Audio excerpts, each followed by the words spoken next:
A number of banks are upgrading their credit process right now, but they're finding challenges, but they're getting creative about ways of fixing it.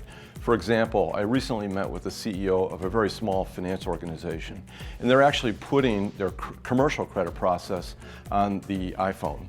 And so this is a big innovation because a business owner can literally, I think he timed it, it was 2 minutes and 57 seconds, apply for credit.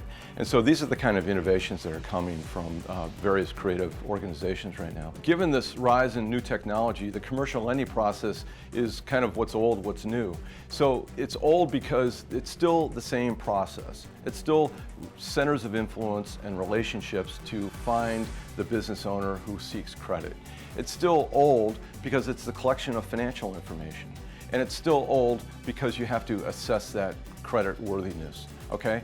But that's the old part. The new part is really interesting. There's new ways to develop relationships through marketing databases and through obviously SEO and other ways to develop relationships with small business owners. There's also other ways to collect this information. We're finding that financial statements can be collected through automated processes.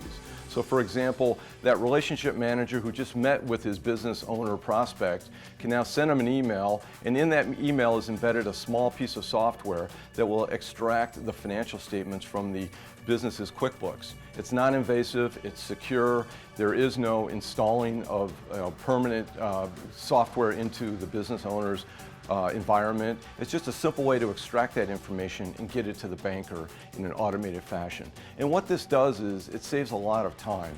Now the business banker has more time to prospect. Doesn't have to go back to the office, input a lot of information into the spreadsheet, and then send it off to further down the line for adjudication. And so it really frees up the business banker to go make more sales calls, which is really, I think, what we all want to do these days. The current credit conditions for Main Street businesses are the comeback kid. What we see is that in 2018, Main Street businesses were booming. They were interested in borrowing more money to hire more people, buy more property, plant, equipment, and expand. What we saw in January of this year was really basically go to zero. We saw everything get put on hold, which might have been a reflection of the government shutdown and some of the new uncertainties that were faced in the economy. And so what we find recently in this most recent release is that comeback kid. We see Main Street American businesses are now borrowing again at double-digit rates. And in fact, their borrowings from banks are at all-time record highs at this point. We found a 14.5% year-over-year increase in borrowings last month by Main Street American businesses. And that's on the top of very healthy financial profile. The credit delinquencies of these privately held companies remains at near pristine levels. We see the delinquencies at 30 days past due at just 1.51%. And that's only about 10 basis points above where it was last year. So the financial health is strong, and they've come alive recently as the comeback kid to borrow more money from banks and put it to work to buy more property, plant, and equipment.